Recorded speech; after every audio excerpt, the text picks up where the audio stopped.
Nasa Pilipinas ngayon ay isang paring kinatawan ng United Nations para mag-obserba sa gitna ng mga patayang may kinalaman umano sa droga. May hamon din siya kay Pangulong Rodrigo Duterte at nakatutok si Rida Reyes. Dahil sa mga ulat tungkol sa tumataas na bilang ng mga pagpatay sa Pilipinas, nasa bansa ngayon si Father Mike Deeb, Permanent Delegate of the Dominican Order ng United Nations para obserbahan ang sitwasyon ng human rights sa Pilipinas. It's very worrying and it's been a big issue of concern in the UN generally. Hindi lang naman daw sa Pilipinas ang problema sa droga, pero hindi raw sagot dito ang paglabag sa karapatang pantao.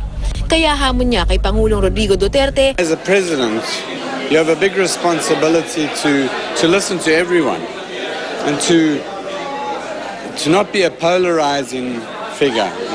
sa tala ng PNP, 1,398 lang sa ngayon ang kumpirmadong namatay kaugnay ng kampanya sa droga ng Duterte administration. Pero noong Enero, nauna nang sinabi ng PNP na 2,500 drug personalities ang namatay sa police operations. 3,785 ang death under investigation, habang nasa 828 naman ang hindi drug-related. Si CBCP President at Dagupan Archbishop Socrates Villegas hindi raw tatahimik sa pagkondena sa mga patayan. Every killing, just one killing, is just too much, and every human person should be disturbed by it.